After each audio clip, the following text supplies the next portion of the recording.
The Gulf Coast is bracing for yet another powerful hurricane to batter its shores. We'll take you for a live look at the preparations for Hurricane Delta.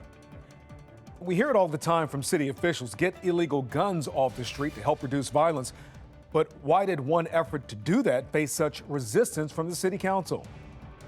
City police arrest suspects for the shocking broad daylight murder of a city bus driver. The shocking pattern of behavior, prosecutors say they've uncovered about one of the suspects. Fox 45 News at 5 starts now. Live from WBFF in Baltimore, this is Fox 45 News at 5. We begin the news at 5 with the arrest of two people in connection with the murder of a Baltimore City bus driver. 24-year-old Cameron Silcott and 27-year-old Nichelle Green were arrested late last night at the Perkins Homes complex a few blocks from the scene of that crime.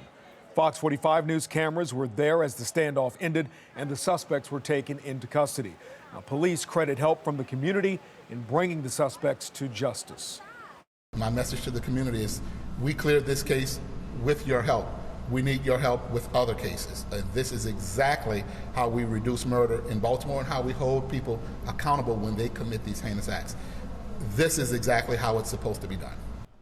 Well, Silcott and Green will be charged in the death of 51-year-old Marcus Parks, who was gunned down inside the bus that he was driving in broad daylight Thursday morning. A criminal background search finds Silcott is facing gun charges in Anne Arundel County for threatening to kill a bus driver there who reportedly asked him to remove his feet from a seat back in July. Meanwhile, Baltimore City Police are on the scene of a double shooting in East Baltimore. Before 2:30, a 38 and 39-year-old man were both shot along North Milton Avenue near East Madison Street. Both were taken to the hospital. Their conditions are unknown. Police are also investigating a deadly shooting overnight in Northwest Baltimore. Just after 12:30 this morning, police found a man shot multiple times on Greenspring Avenue between Taney and Willow Glen Road. He was rushed to the hospital but did not survive. As of today, 259 people have been murdered in Baltimore, down from 5 this time last year. Non-fatal shootings are down 51 compared to 2019. City Council President and mayoral candidate Brandon Scott issued a statement yesterday saying the city needs to crack down on violent offenders and the flow of illegal guns into Baltimore. And it's not the first time Scott has spoken out about people carrying weapons illegally in the city. We must focus on those who are bringing weapons into our city illegally. Violent repeat offenders and illegal guns off the streets of Baltimore. Focusing on ending the flow of illegal guns into Baltimore. It's the seriousness of how we have to deal with the flow of illegal guns in Baltimore City. Well, after this week's murder of an MTA bus driver, Democratic mayoral candidate Brandon Scott tweeted a disturbing comment. In it, Scott said if he's elected mayor, he plans to address violent offenders and the flow of illegal guns. Crime and Justice reporter Joy LaPola investigates why that's not happened already under Scott's leadership. We found Council President Brandon Scott did have an opportunity to do something about all the guns that are being carried on city streets illegally, and he decided not to. I do think Baltimore is experiencing a crisis of violence. We are at record levels based upon our population. It's impacting so many people in the most intimate ways. This week, it was an MTA bus driver who was gunned down on the job. A city in crisis, on pace to seeing another year of more than 300 murders. It's a crisis Democratic nominee for mayor Brandon Scott addressed this week in a tweet. Scott writing, quote, "Our bus drivers have been our heroes during COVID. We must and will develop a strategy to deal with violent offenders and the flow of illegal guns into our city. This should never have happened." Reducing violent crime has always been my top priority. Our investigation found in 2017, Brandon Scott did have an opportunity to address violent offenders and people caught illegally carrying guns. Jason Johnson was deputy police commissioner in Baltimore City at the time. The message on the street is there's no accountability. that you can carry a firearm, that you can use a firearm and shoot a person, commit a homicide or a non-fatal shooting or a carjacking or robbery, and there is no consequence. In an effort to change that, and at the urging of then Police Commissioner Kevin Davis, former Council President Jack Young introduced local legislation. We've over-relied upon law enforcement to address this problem. This bill prohibited handguns near places of public assembly, such as parks, churches, and schools.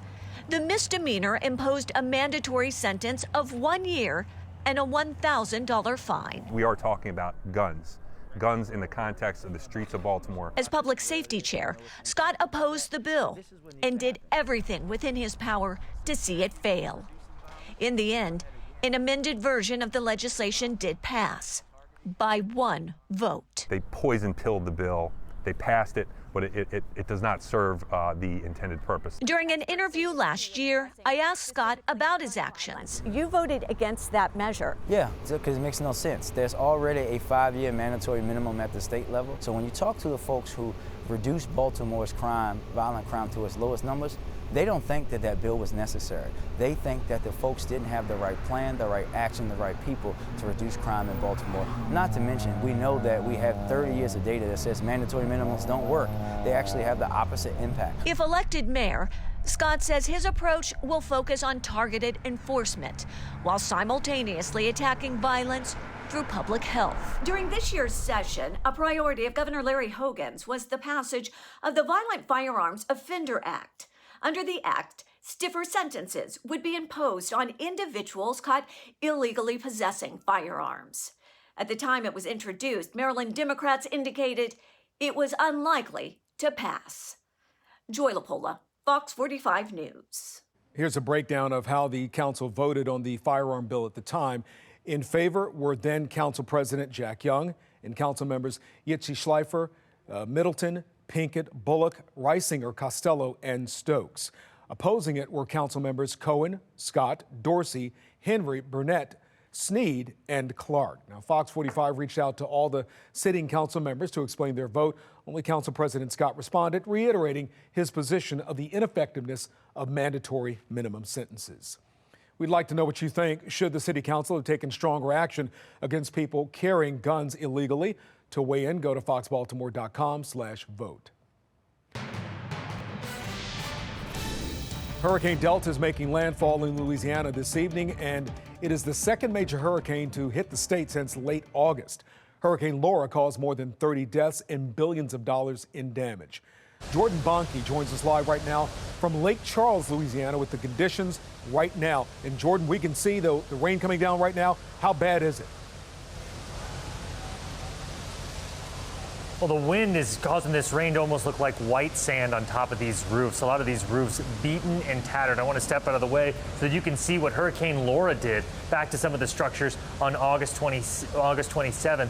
You know, the big concern right now for those who decided not to evacuate, and so many of them did, is that once these hurricane winds start to really get up, plus the double digits, perhaps into 100 miles an hour, is that big pile of debris could be like a missile the way it's flying around the city.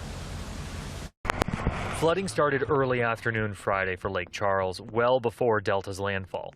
Most of the city evacuated. State police say that there were more than 30 accidents on area highways on Thursday as people scrambled to leave the storm's forecasted path. People's spirits and morales are devastated. Nearly everywhere you look in Lake Charles, you're reminded of what Hurricane Laura did just 6 weeks ago, costing dozens of lives and billions in damage. Piles of debris could potentially become projectiles in hurricane-force winds. I think that's exactly why they're not staying. And many homes and businesses have just a tarp over roof damage from the last storm. Take your tarps off, they're going to get blown off anyways. Tristan Harper had to rebuild his carport after Laura. Now he parked his truck in hopes to block any sort of flying debris for Delta. The people around here, they've already fought so hard to build, you know, and about to get torn down again.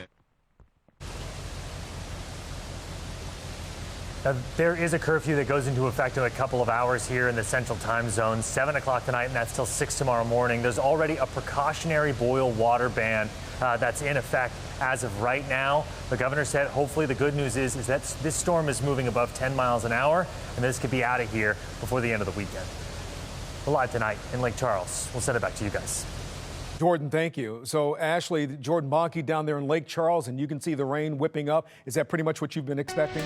Yes, I mean, Lake Charles is going to get hit once again, and it's just really sad to see because, I mean, it's been just about 6 weeks ago that they saw Hurricane Laura, and they saw the brunt of it, and we're watching for potentially landfall coming up within the next hour or two. So right now, latest update coming in at 5 o'clock this afternoon from the National Hurricane Center. Delta, a Category 2 hurricane, winds still at 105 miles per hour around the eye, but gusts as high as 125. Rain bands have been very heavy, especially over southern Louisiana. We have ongoing flash flood warnings, but notice how far this rain extends into most of the southeast. We're seeing rain as far east as the Carolinas in Tennessee. So this is going to be an issue for a lot of folks. Right now, the center, the eye, is located about 35 miles south of Cameron, Louisiana. That is the exact location of where Hurricane Laura made landfall. So we're going to be watching this.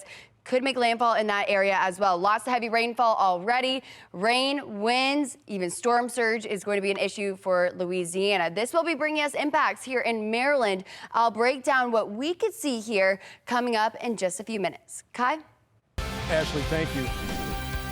Well, the National Football League is no different from the rest of the country and the world. In fact, the coronavirus has not left us. Protocols and cautions have been followed, but the NFL is learning that living firsthand and playing this season during a pandemic has not come without its obstacles. Morgan ADSIT joins us now with more on that story. Morgan? Yeah, Kai, last week was by far the most challenging period for the NFL. Those challenges have now carried over to this week, week 5. The Titans remain shut down, locked out of their facility after their outbreak, 23 positives since November 24th. They did not play last week and are currently under investigation for possibly violating COVID-19 protocols.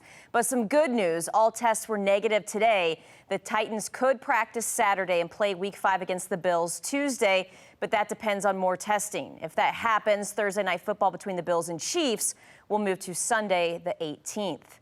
The Ravens have had no positive tests at all this season, but they did get a scare last weekend. John Harbaugh confirming today that defensive end Derek Wolfe didn't play Sunday against Washington because he was flagged for COVID-19 symptoms that weekend. Wolfe was listed on the team's injury report with an elbow injury. He never tested positive, but the Ravens staff decided to err on the side of caution. Nobody really thought that it was COVID related. It was just abundance of precaution, I would say.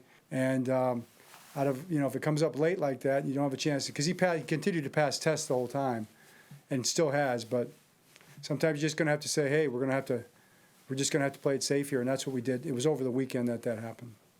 He did practice this week and is good to go. The Titans aren't the only team dealing with positive tests this week. The Patriots had a new one. They've had no other positives and are working remotely. Their week 5 game against the Broncos was moved to Monday to play it safe. The Jets were sent home today after one positive. That player will be retested. The Jets are supposed to host the Cardinals on Sunday. Morgan, thank you. The neon lights are not bright on Broadway and haven't been for months, in fact. The bad news that theater goers and employees received today about how long those theaters will stay dark.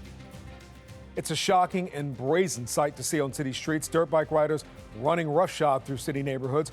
Why police are having so much trouble containing the problem. First, if a school in your area was experiencing a coronavirus outbreak, what do you want to know? Why some school districts say they don't have to keep you informed. That story when the News at 5 returns.